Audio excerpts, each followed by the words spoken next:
Hey there, Christian Yordanov. Welcome back. Today we are going to look at how fasting actually increases inflammation. We're talking about fasts of 48 hours or more. That's what the researchers looked at. There's 14 papers that they looked at for this specific review. And as you're going to see, at best, the inflammatory markers didn't rise much, or like there was a slight lowering, but the majority of studies actually showed an increase in inflammation based on the markers that they tested for. And I'll conclude, this will be a shorter episode and video, which by the way will be on YouTube in case you want to actually see me going through the paper here. But I'll cover everything on the podcast as well. If you're listening on the podcast, I'll cover everything in detail. But this we'll conclude the video with kind of some discussion around the whole concept of like when people say, when influencers and doctors out there shilling fasting say fasting will lower your inflammation, what that actually means. Notice that there could be an anti-inflammatory component to not eating food, right? But in my view, we can actually achieve that anti-inflammatory aspect without starving a person. So if the benefits of not eating food is reducing inflammation, there's other ways that we can actually clean up. We can, of course, clean up the diet. We can look at food sensitivities from like an immunological perspective. How are the foods getting triggering the immune system, right? And we can remove the most triggering foods. That's what we do with our USA clients. There's a lab test that we do where they take your blood. There's only one lab that does this, and they take your blood and they expose it to various foods and even certain chemicals found in the food supply, like caffeine, MSG, certain colors, and so on and so forth. And they actually see what are the most triggering, most inflammatory things in the diet. And then, of course, we can remove those.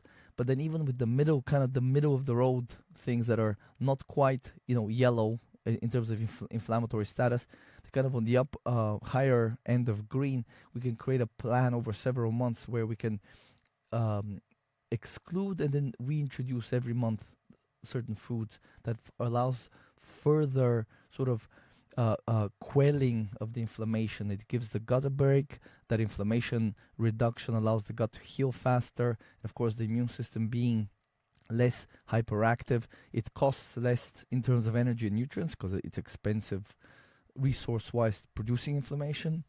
It also, of course, reduces collateral damage that chronic inflammation causes in the body. It can be tissue damage, it can be the joints, the brain, the nervous system. It can happen anywhere really in the body, depending on our weak links. So we can achieve these anti-inflammatory effects that people that starve themselves get by cleaning up the diet, which a lot of people need help with, and then further removing the more reactive foods in a person if they're in the USA.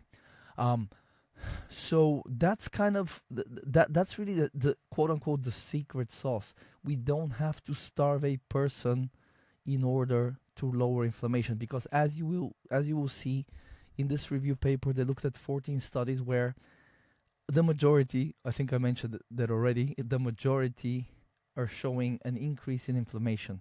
So I'm going to kind of discuss why that might be. So the paper is called Long-Term Fasting and its Influence on Inflammatory Biomarkers, a comprehensive scoping review. And here are the highlights. This is from sciencedirect.com. So, highlights. Inflammation often increases during prolonged fasting. Contrary to popular belief, most studies show rises in C-reactive protein, interleukin-6, and TNF-alpha, tumor necrosis factor alpha, during fasts of 48 hours or more, suggesting a pro-inflammatory response rather than the expected anti-inflammatory effect. Then, refeeding can reverse inflammation, but not always. Some studies report CRP, C-reactive protein. This is, kind of an acute phase reactant, as it's known. It's kind of more of a generalized marker of inflammation. You don't know what kind of raised that marker. It could be bacterial, toxic, whatever toxin, but we know it's a marker of inflammation. When it rises, generally there's inflammation going on. If it's chronically elevated, means there's chronic inflammation going on in the person. So some studies report CRP normalization or reduction after refeeding, while others show sustained inflammation, highlighting inconsistent post-fasting outcomes. Here they kind of speculate a little bit that this causes potential risks for at-risk individuals. So, in elevated inflammatory markers during fasting may exacerbate cardiovascular or thrombotic risk, especially in people with pre-existing conditions such as atherosclerosis or those on oral contraceptives. Interesting. Lots of women, especially in the USA, on oral contraceptives. And then so let's look at some of the. So what did I do here? So basically, they included 14 studies that met their criteria. And then again, this is in the abstract still. Again, they state this. Contrary to popular belief, the majority of studies reported either no change or an increase in inflammatory biomarkers during prolonged fasting.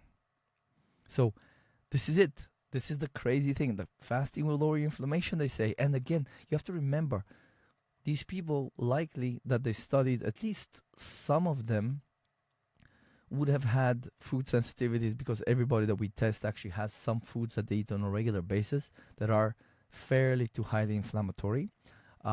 Very, very few people get like super lucky where like all their favorite foods, their daily foods, are not inflammatory. I mean, like at least not one or two that we have to remove. Very few people kind of slip through with no change. Nothing has to be removed. So those people coming into these papers, and it's likely that at least some of those people ate like really bad diets. So in spite of removing food that could be, some of which could be potentially inflammatory, despite of removing just in general bad food from the diet, the overall result was that in the aggregate, their inflammatory biomarkers still were increased, and like I said, the majority of studies reported either no change or an increase in inflammatory biomarkers. So it's worth really drilling that in, because everywhere you look,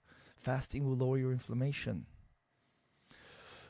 CRP levels frequently rose, often significantly, during fasting periods, particularly in individuals with overweight or obesity. Okay, this is actually important, particularly with folks that are overweight or obese. Okay, that's important to kind of keep in at the back of your mind. So some studies also reported increases in TNF alpha and interleukin 6, though results were less consistent. Okay, now I'll just kind of add this for completeness of the results they saw.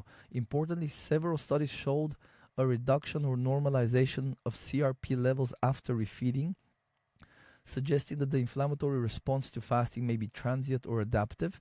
These discrepancies may be due to differences in fasting duration, participant characteristics, and study design. Now, the thing to remember here is, just because a marker of, let's say, oxidative stress, or let's say cortisol, or an inflammatory marker in this case, just because that normalizes after the fast, or eventually, let's say 2 weeks after the fast, just because it normalizes or is a little bit lower, that doesn't mean, or that doesn't negate, I should say, all the damage that occurred during the fast, right? Because you have to remember, inflammation, when it's elevated, yes, in many cases, inflammation is an acute heating response.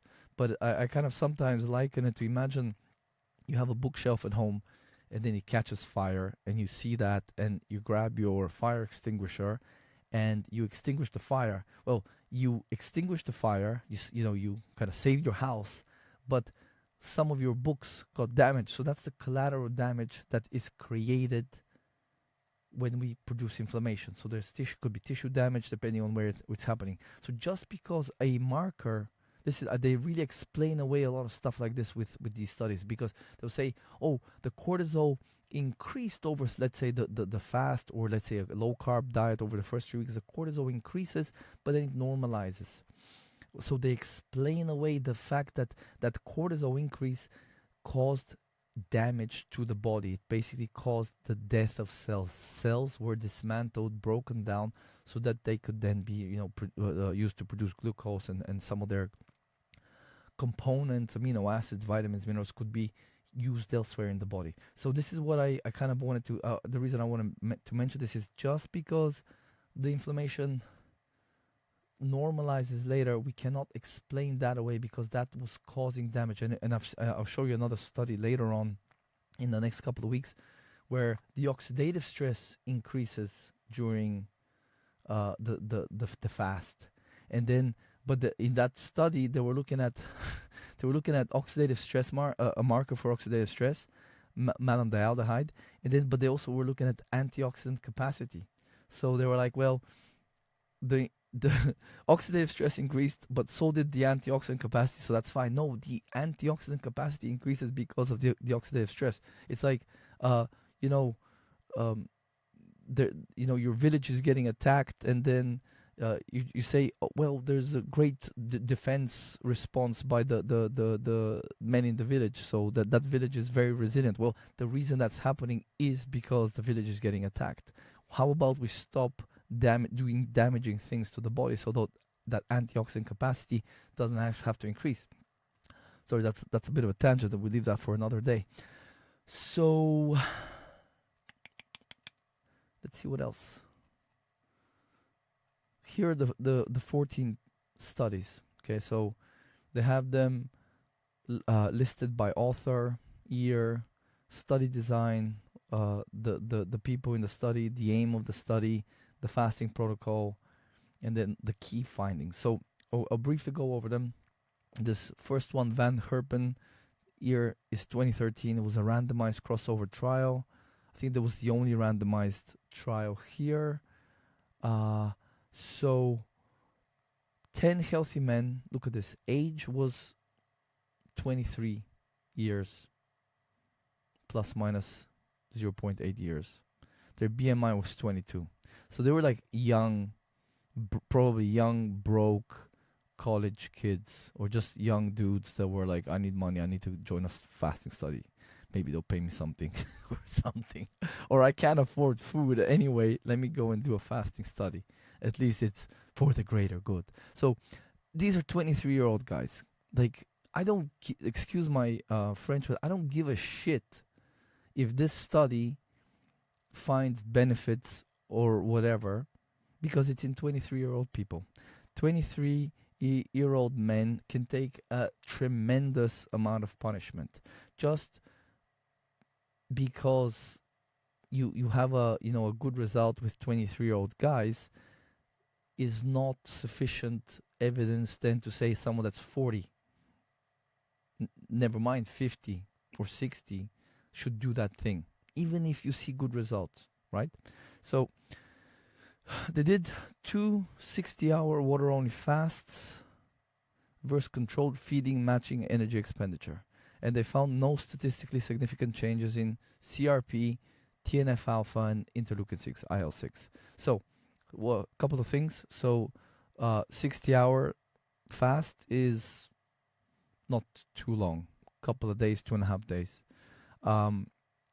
So that's one thing to remember. Then again, they were very young.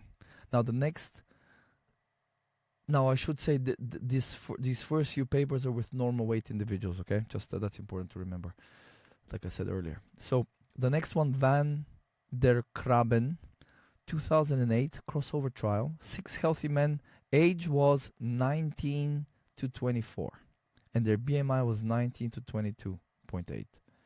So they were like 19, like at 19 years old, you could starve. You could have, I swear to you, at 19 years old, you could have starved me for a month, and I would have come out the other end unscathed.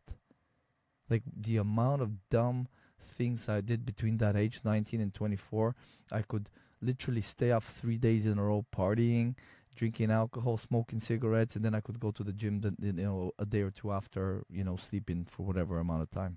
Like you could take any amount of punishment at that age. This does not tell us much about how you're gonna react to this if in your 40s and your 50s and your 60s, especially like later on in life in the 70s. Imagine thinking that this would kind of reassure us that older people should fast. Now, they looked to investigate effects of fasting with or without aspirin and whether that would attenuate fasting induced insulin resistance.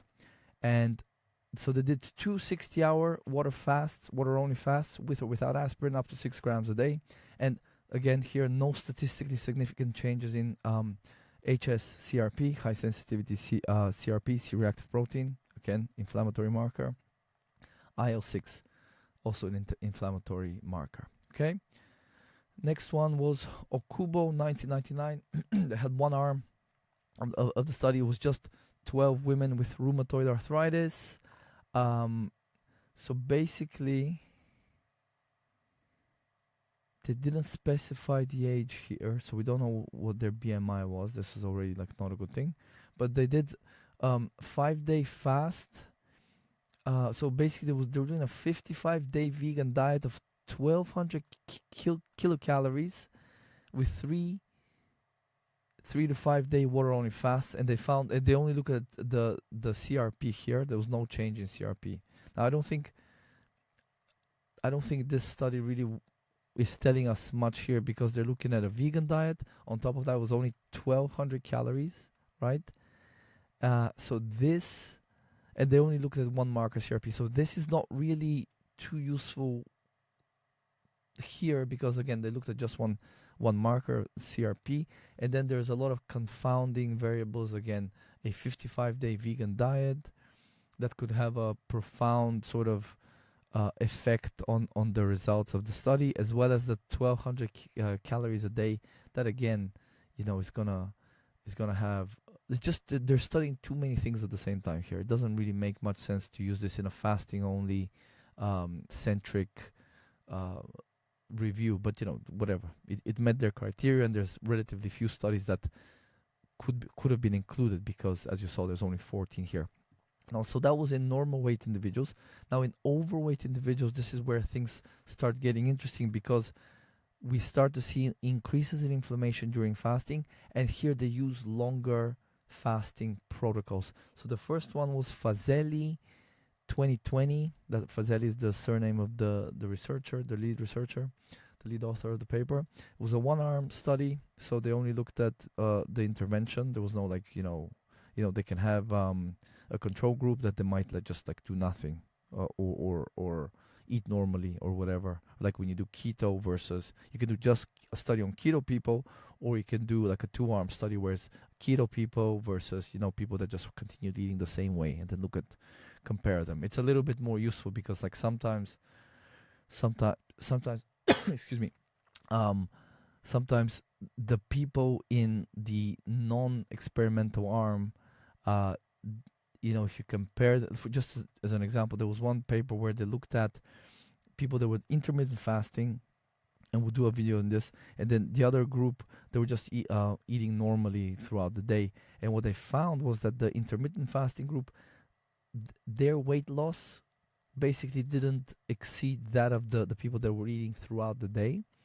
But what they did find, compared to the group that were eating just throughout the day, that weren't doing time restricted eating, they found that the intermittent fasting group, or the time restricted eating group, they actually lost significant lean mass in their legs and arms. So that's why it's valuable to have 2 arms in a study. So anyway, this was 7 healthy adults, pretty young again, age 29. At 29, I was still doing dumb things, and I could do them for days on end, weeks on end. So again, you're pretty resilient. If I were to see good evidence that people can fast and it's good for them, whatever, we need to study older people and actually see good results. What we're seeing here is we're studying young, healthy people, or at least young people, and the results are so underwhelming. They're actually just, I'm surprised that more people haven't actually seen through the bullshit here. So 7 healthy adults, 29 years of age, plus minus 5.9 years.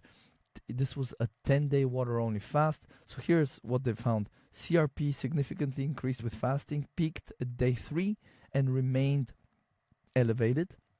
TNF alpha and interleukin 6 significantly increased. Okay, then the same group a year later, Fazeli, 2021, they did another study of follow-up with 23 healthy adults. This time they were slightly older on average, 33 years, plus minus 1.4 years. Their BMI was 26, the upper bound of the normal quote-unquote weight is 25, so they were just very slightly above that. And they did a 10-day high-calorie protocol followed by a 7 to 10-day fast. Okay. The CRP significantly increased with fasting. TNF alpha and interleukin 6 non-significant increase. Then there was another one in 24. It was published. Kiros, one arm, 11 healthy adults. Age was between 40 and 56. BMI was between 24.9 to 29.1. This was a 3-day fast. So there was a non-statistically significant increase in CRP. TNF alpha significantly decreased after fasting. So this was a 3-day fast, but you saw in the previous two were 10-day fasts, where we see the CRP. You see here, CRP significantly. This was the first one I looked at. CRP significantly increased with fasting, peaked at day 3 and remained elevated. So that's the thing. Maybe a 3-day fast might not show the full extent of the inflammation, right? So if you stop a study at day 3, you might not see a lot of bad things that are happening throughout the study, especially if you're not going to do a follow-up down the line, which so many of these studies, they're not actually doing like a 3-month, 6-month, 12-month follow-up on these people, which is such a waste of all that effort, because at the end of the day, a follow-up is really they come in and you get some measurements, biomarkers. It's obviously not cheap, of course, and I get that that would prolong the paper, the study, and you have to publish a new paper because you want to get your study out published as soon as possible. You don't want to wait a year or so, but then you have to maybe you could do a follow-up paper, but it's just more work and more cost and more admin and micromanaging people and herding cats like that. So I think probably that's why they're not doing it, or maybe I doubt it, but maybe they're just afraid of what they're gonna see. Although I doubt that, because I think most of these researchers, they have been indoctrinated into the whole calorie restriction increases lifespan in animal models, and fasting does as well with rat studies. Therefore, this is the panacea for everything, for health, for reversing disease, for increasing longevity, for losing weight. And it's really a terrible strategy for all of those things. Then SHARF 2022, 48 participants aged between 40 and 70, BMI 27.5 to 35.3. They wanted to assess fasting and refeeding effects on cardiometabolic risk. This is nauseating. Always looking for the cardiometabolic risk or weight loss. And looking at cardiometabolic risk is okay, the blood sugar and the insulin and the blood pressure and a bunch of these cholesterol getting lowered, and then they're high-fiving each other and patting each other on the back that, hey, we improved cardiometabolic risk. Yeah, of course you did, because all of those things over 5-10 days of fasting will lower, because the person is slowly dying. Yeah, that's why the blood pressure lowers and the insulin, everything is lowering, except the stress hormones, of course, because the person is dying. So, yay, cardiometabolic risk. So, 10-day fast, 5-day refeeding with whole plant foods. Yay, great. Those poor people, I feel sorry for them. Especially those, they're 40 to 70 years old. So all those older folks, I really feel sorry for them having to be a part of this. So look what they found. HSCRP increased post-fasting, but decreased below baseline after refeeding. So that's all they looked at here in terms of inflammation. So sometimes I've seen it in other papers.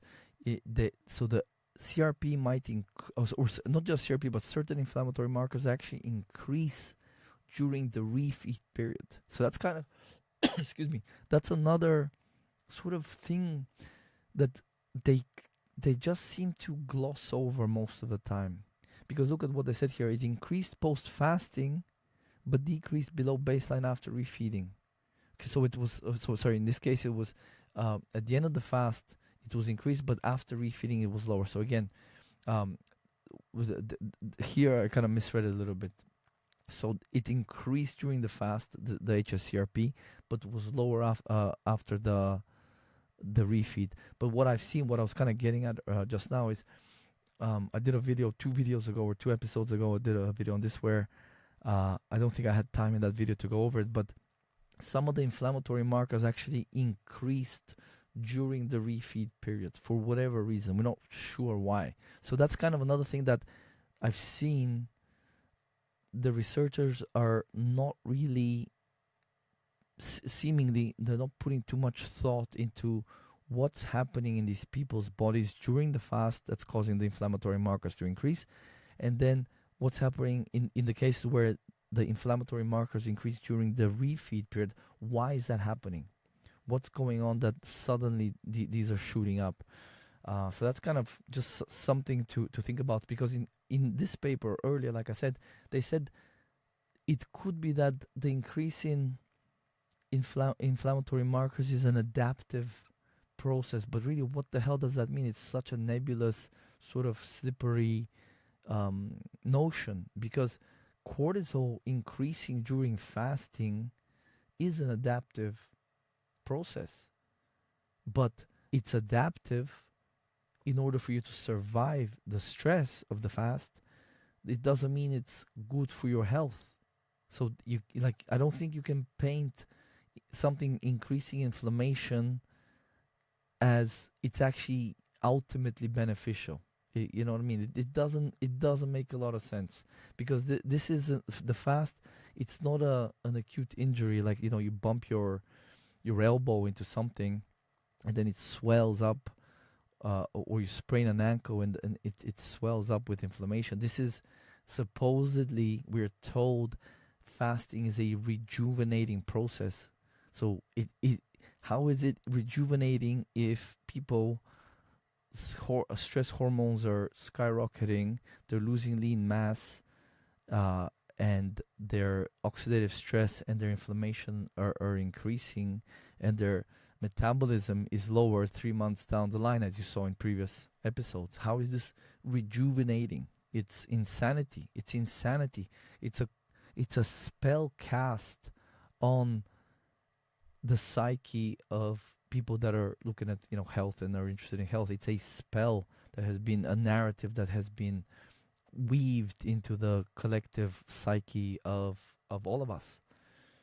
Then Komisati 2025, one arm, 20 middle-aged volunteers, 52 years of age, mean plus minus 11.8 years, BMI 28.8 plus minus 6.4.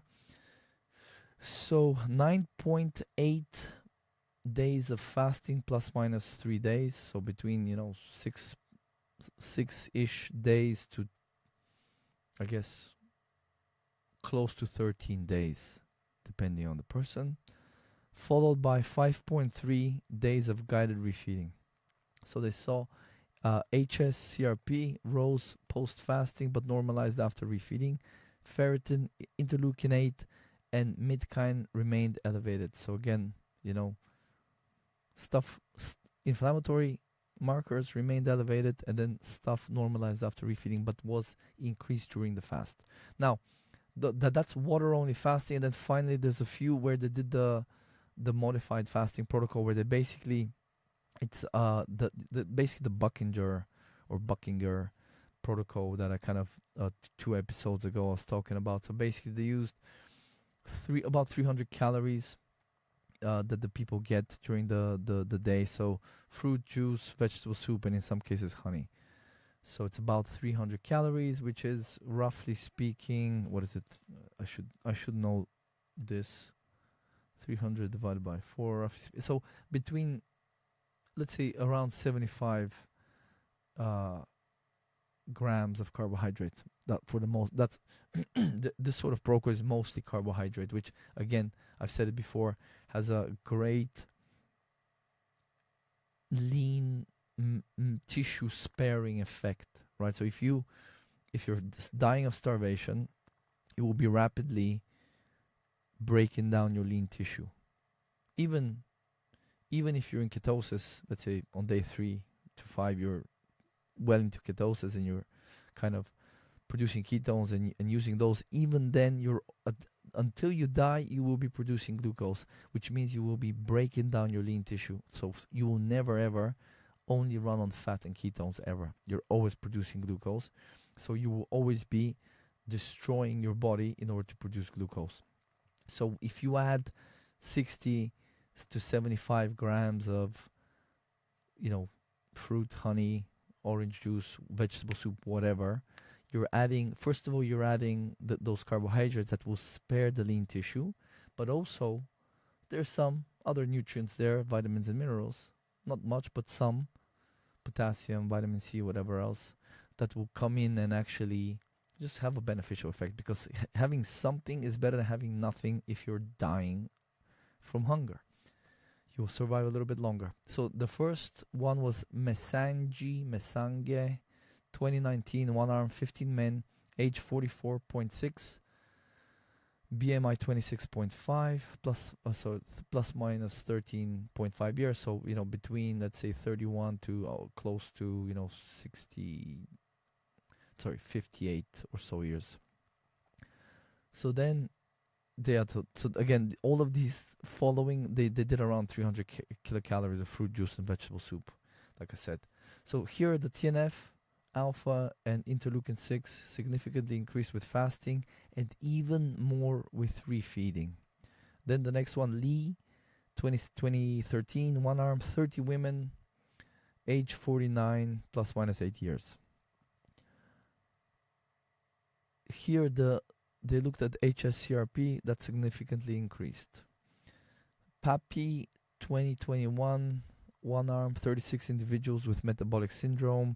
These folks were a little bit older here now. 63 was the median age, BMI 34.95. So here they did 4 to 10 days of fasting, non-statistically significant increase in CRP, and this could be because some fasts were shorter. Maybe that's why there was an increase in C-reactive protein, but it was not statistically significant according to the guys that published the paper. Then you have Grundler, 2021, one arm, 40 individuals, age was 50.7 plus minus 9.5 years, BMI was 29.8 plus minus 5.5. So they did a 14-day fast, again with 300 calories of fruit juice and vegetable soup. This increased their CRP at day 7 with return to normal at day 14. Okay? So the first part of the fast, the first half of it, inflammatory marker was increased. And then the Wilhelmi de Toledo, 2019, one arm, 1,422 individuals, 55.4 years, give or take half a year, let's say. So they were about 55 years of age, these folks, 55 to 56. And here they only reported on the HSCRP, which was significantly increased, and the fasting duration was between 5 and 20 days. So as you can see, what's interesting is, so with the modified fasting protocol where they have some calories, with the longer, so 7+ days, we see an increase in inflammatory markers. They didn't measure much. In one case they did 2. In other cases it was just CRP or HSCRP, which is high sensitivity CRP, C-reactive protein. And then with the 4 to 10 day fast, there was non-statistically significant increase in CRP, but there was an increase. So then with the first instance where it was 3 studies with normal weight individuals, that there was 2 60-hour fasts And then the other one was basically that was with the young men that were between, in one case they were 23 plus minus give or take zero point 0.8 of a year, and then the other instance there were guys between 19 and 24, and then the other one was 12 women with rheumatoid arthritis, but they were doing a 55-day vegan diet of only 1,200 calories with water fasts thrown in there. So I don't think that's too useful. But in all three of these, there was no statistically significant increases in inflammatory markers. Now, with the two groups of healthy young men, not helpful. Also, the fact that it's 60-hour water fast, also not helpful. Um, but then the one with the overweight individuals, this is where you saw that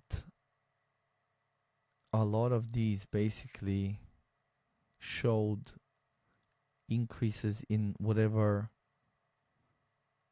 markers that we're looking at. HSCRP, in this case here, TNF alpha and interleukin 6, non-significant increase, but still an increase. In this one here, CRP significantly increased, peaked at day 3, remained elevated, and then TNF alpha and interleukin 6 significantly increased. So it seems like if you're young and healthy, and the fast is short, it doesn't seem to be inflammatory. If you're overweight and or a little bit older, or a good bit older than 19, 23, 24, it seems like the likelihood of at least inflammatory markers increasing is higher. So let's see what else they stated here. I have some stuff. I had some stuff here that was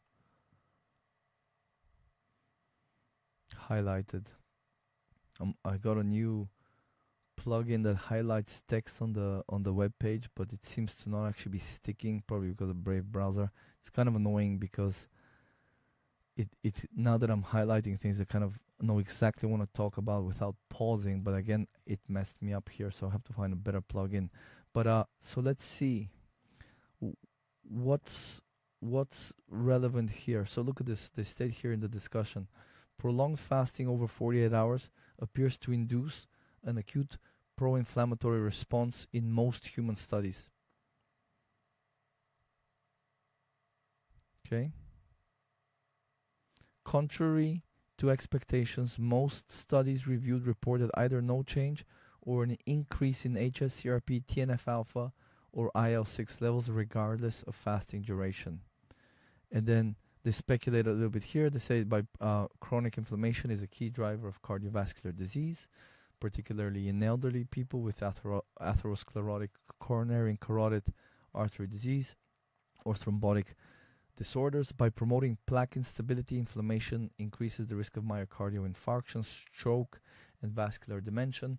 Elevated CRP, a key inflammatory marker, is not only a predictor of cardiovascular events, but also a potential mediator of atherothrombosis, as studies have shown that CRP infusion triggers both inflammatory and coagulation pathways in humans. This scoping review finds that prolonged fasting acutely raises CRP in most studies, potentially exacerbating cardiovascular risk, especially in individuals with advanced atherosclerosis, atrial remodeling, coagulation disorders, or heightened thrombotic susceptibility, such as women on certain oral contraceptives. So I'm so annoyed that my highlights are gone. I apologize for this. Let's see, I have them here.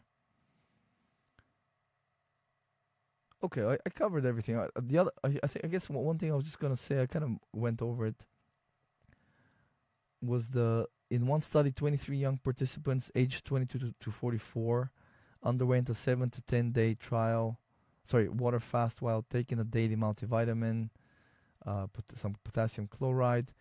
Results showed a significant 100% increase in CRP levels, while TNF alpha and interleukin 6 showed non-significant increases.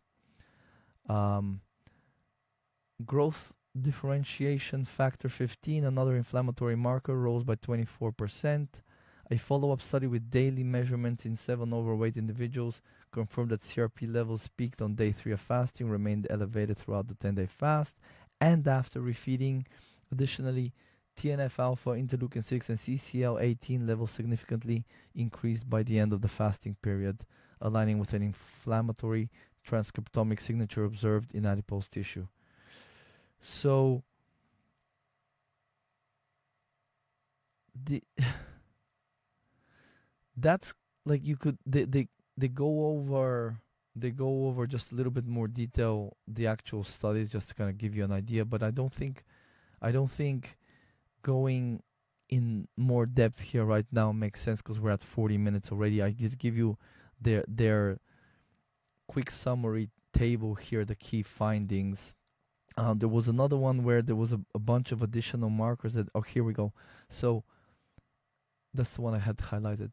Finally, a single arm study of 20 middle-aged participants, mean age 52.2 years, undergoing extended water-only fasting, 9.8 plus minus 3.1 days, followed by 5.3 plus minus 2.4 days of a refeeding period, reported a significant rise in C-reactive protein from 1.7 to 3.9 mg per deciliter. That's obviously more than double, right?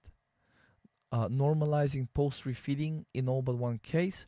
And then they did SomaScan proteomics revealed increased inflammatory markers, fibrinogen, ferritin, IL-6, midkine, hepcidin, and chemokines CCL5, CCL7, and CCL17, with ferritin, interleukin 8, and midkine remaining elevated during refeeding.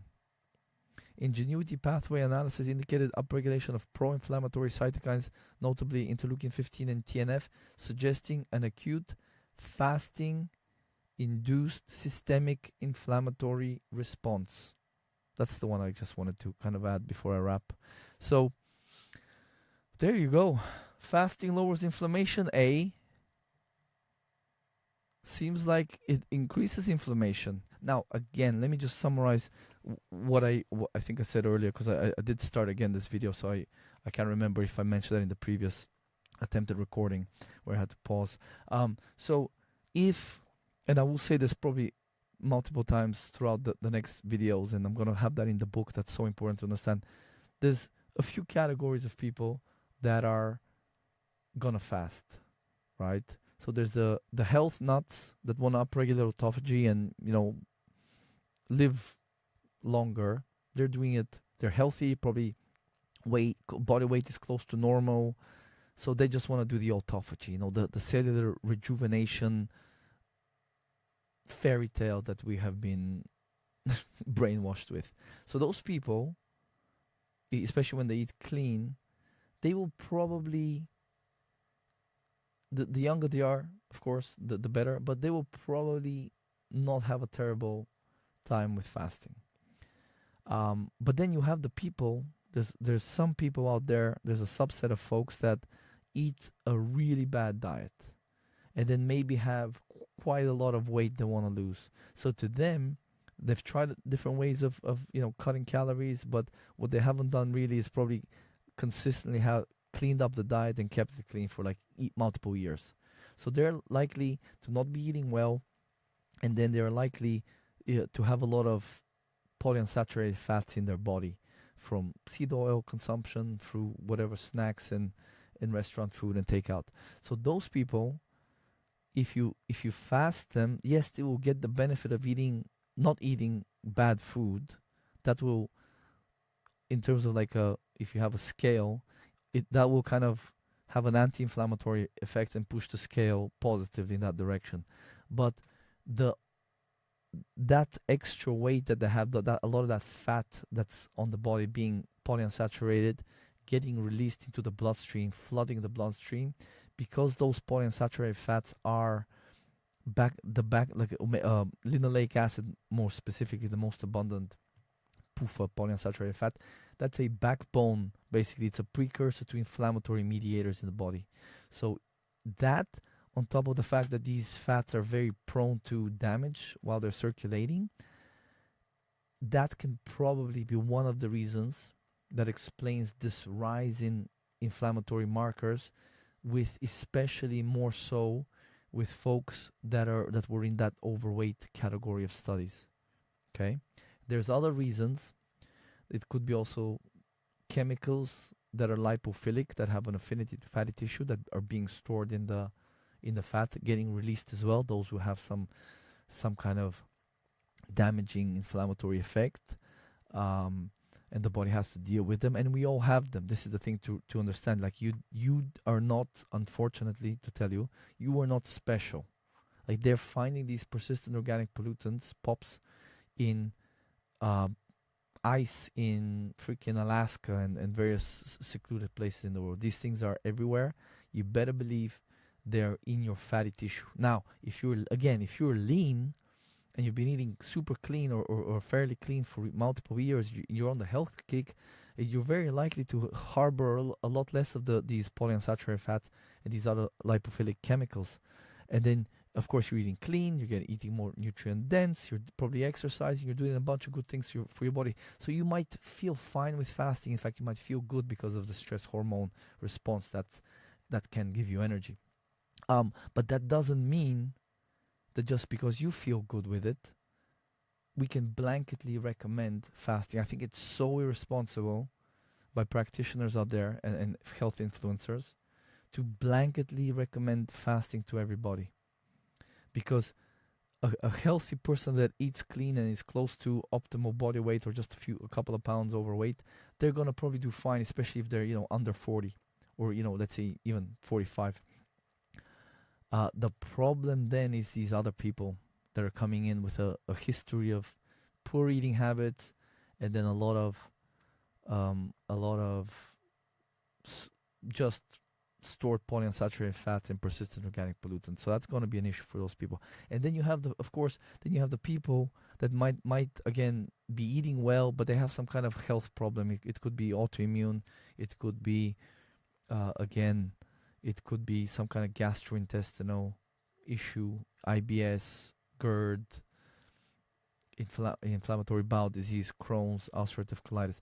In those situations, again, fasting, because either the diet, even if clean, it might not be clean, but even if clean, it might actually be, some of those foods might be triggering the immune system, or because the gut is so perturbed, there's a lot of inflammation being caused, and then you have the intestinal permeability that over time then exacerbates those the reactions to foods, because you get the body being undigested food particles start getting recognized and labeled as foreign invaders, so we start producing antibodies, and we have other ways to secrete inflammatory things like serotonin, histamine, prostaglandins, in response to those things when they're in the blood, or when the immune cells sense them, wherever they're kind of in close proximity to them. So with those people, yes, again, fasting will tip the scale, just removing those inflammatory foods and triggers for the gut, the irritants, and the immune system. That will lower inflammation from that sort of aspect of it. But again, depending on the person's health, if they're overweight, if they've not been eating very clean, again, we have the same issues as I described prior. So really, it depends on the person how well they will respond to the fast. Not everybody will respond well to a fast, even though they're removing inflammatory triggers from their diet. I've had clients that are quite underweight to pretty damn underweight, that have hypothyroidism, or just are very stressed, or a combination of all of those, and then other issues like having had a prolonged plant-based stint that now has them deficient in nutrients, hypothyroid, their job might be stressful, and then their gut's all messed up. So yeah, take a sledgehammer approach and fast that person. And if they're younger, they might actually again have symptomatic improvement. But the problem is, if you take that approach because it worked for you as a practitioner, or as a healthy person, or whatever, or as a younger person, and you apply that to everyone, you're gonna mess a lot of people up. So this is what I really think is a huge disservice, and it's extremely, extremely irresponsible to go out there. You don't even know like who your audience. Well, maybe you do, like, but if your audience is like older people, and when I say older people, I mean like I'm about to turn 40, so I think past 40, most people shouldn't fast. I genuinely think you can't you can't convince me most people need to fast. But I have a lot of reasons that you can already see why people shouldn't fast past 40. But especially when we get to like 50 plus, 60 plus, like you can't, and especially if you have women that are, of reproductive age, or they want to have kids at some point, or people that are very stressed, like you can't blanketly, irresponsibly just say, yeah, do this. It worked for me. I think that's extremely irresponsible and dangerous. So that's that, and with again, with those people with autoimmune, a lot of food sensitivities, food allergies, sensitive guts. I've seen it because I've worked with people with Crohn's disease, IBS, ulcerative colitis, other digestive problems, where we can help the person, in many cases, completely resolve all of those symptoms, get a new lease on life, without starving them, by giving them, in some cases, in improving diversity of the diet and nutrient density. Uh, Again, cleaning up the diet in many cases, and then identifying the most triggering, the most inflammatory foods, and then of course adding all the other stuff: stress reduction, improving sleep, repair and regeneration, lowering stress hormones, supporting energy production. But really, the ground of all of that, the base layer there, is, as you know, the diet. And instead of removing all the, like, just taking a sledgehammer approach, removing all the foods because some of them might be triggering, some of them might be inflammatory, let's take a more of a nuanced approach. Do a bit of testing with clients that can afford it and have access to it, and clean up the diet, add nutrients, add supplementation, do some gut healing protocols, and allow that person who might already be deficient in not just one but multiple things, it's so common, to actually get the energy and the nutrients that they need for healing. Because when you heal something, when you're fasting during, let's say, a 10-day fast or whatever, when something gets healed, at least a subset of that energy that was used for that, and some of those nutrients, most of those nutrients, they came from elsewhere in the body. Because it's, again, you need glucose. You will always produce glucose when you're fasting. So if you need glucose and energy and nutrients to heal the gut, let's say, or whatever, the skin, let's say it's like some kind of autoimmune skin condition, you better believe that a lot of that energy nutrients was diverted from other processes that now went without energy nutrients. They had to be down regulated.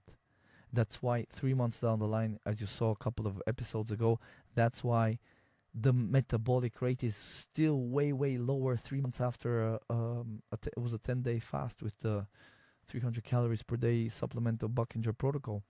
And that means that the body not just went without, so other stuff can happen, and even maybe even healing happened, but the body permanently, at least for now, or indefinitely, shut down processes. And that's, to me, not a person getting healthier. That's a person having an emergency, some kind of horrible symptom or a set of symptoms that the body attends to because it's so bad, at the expense of other stuff. Right? So again, the fasting approach to people healing pretty much any health condition, the fasting approach, at least, again, in my view, feel free to disagree. We can agree to disagree. It doesn't matter. You can do whatever you want. I'm not here to convince. If you don't agree with me, I'm not here to convince you. I'm here for the people that are kind of, they want to see the other side of things. They want to get the full picture, because in the mainstream and alternative mainstream, it's just positive things about fasting. And as you can see, it's not just positive things. So it potentially can be used in some cases. In extreme cases, it potentially could be used maybe for a day or two in some cases to stabilize or just kind of reset a little bit things. But I personally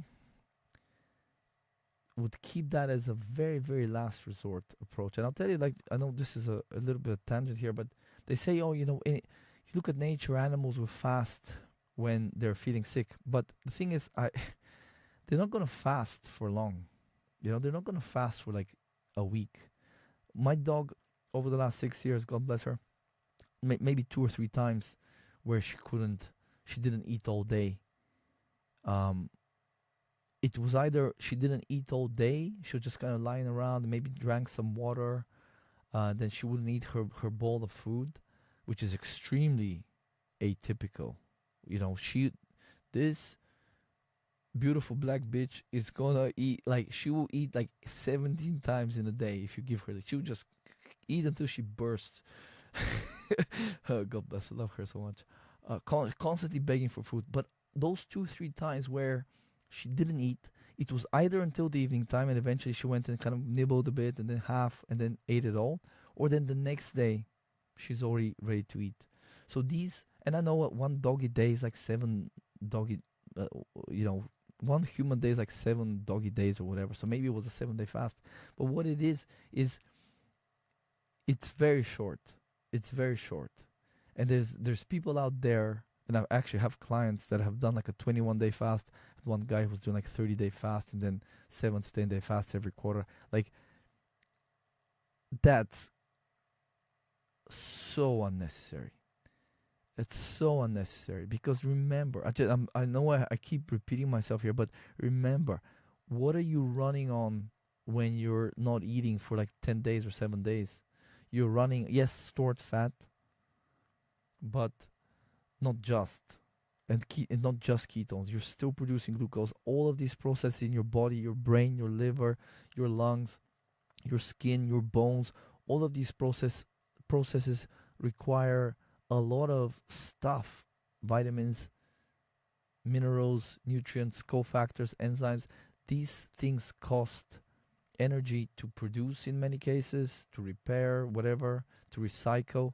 And then you're not getting vitamins and minerals at all through the fast. So where do you think they're coming from? You're robbing Peter to pay Paul. You're robbing other parts of the body to maintain function. And then if healing happens, again, you've robbed yourself elsewhere for that healing to happen. So let's first try to nourish the body, because again, so many people, like I would say probably 90% of the US adult population is deficient in multiple things. I would say easily.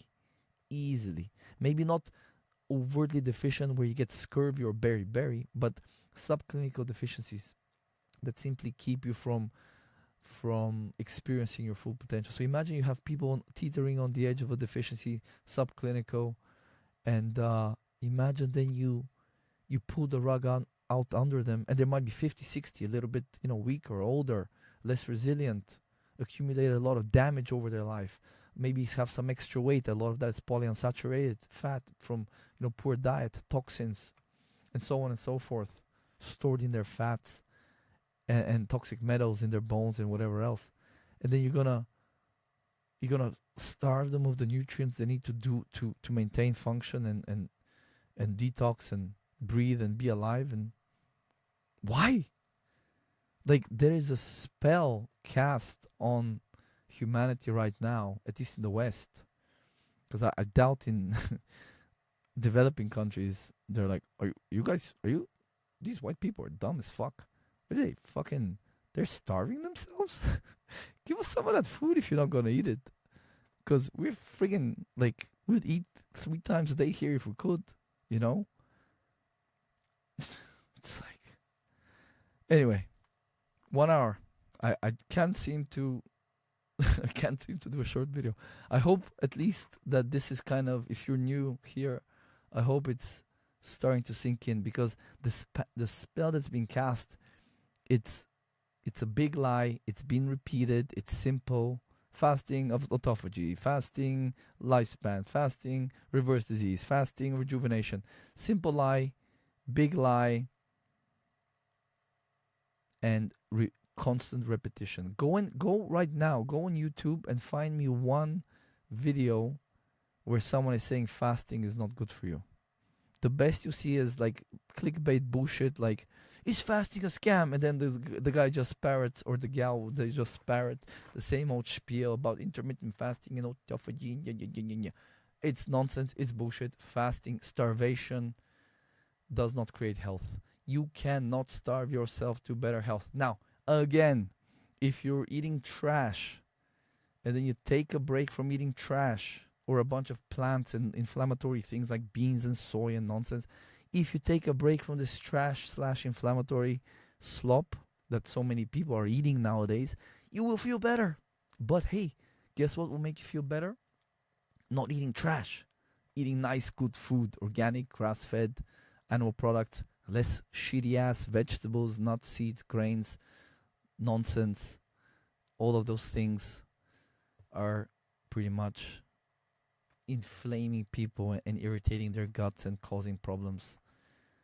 Some people feel them a lot more. Healthier people can go longer without feeling those effects, but those foods are not optimal foods. So that's a great starting point. If you're eating bad food, you still think vegetables, or eating a shitload of vegetables every day is good for you, start there before you fast.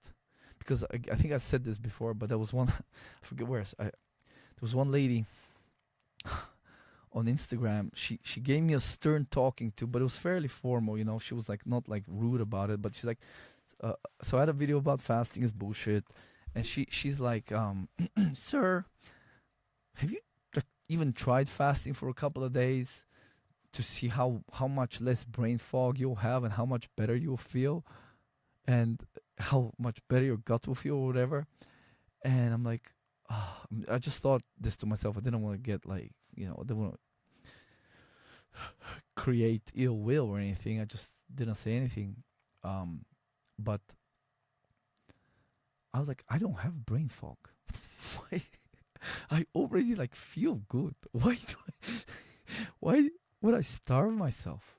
That's the thing. If you're already healthy and things are going well for you, fasting you don't need to fast.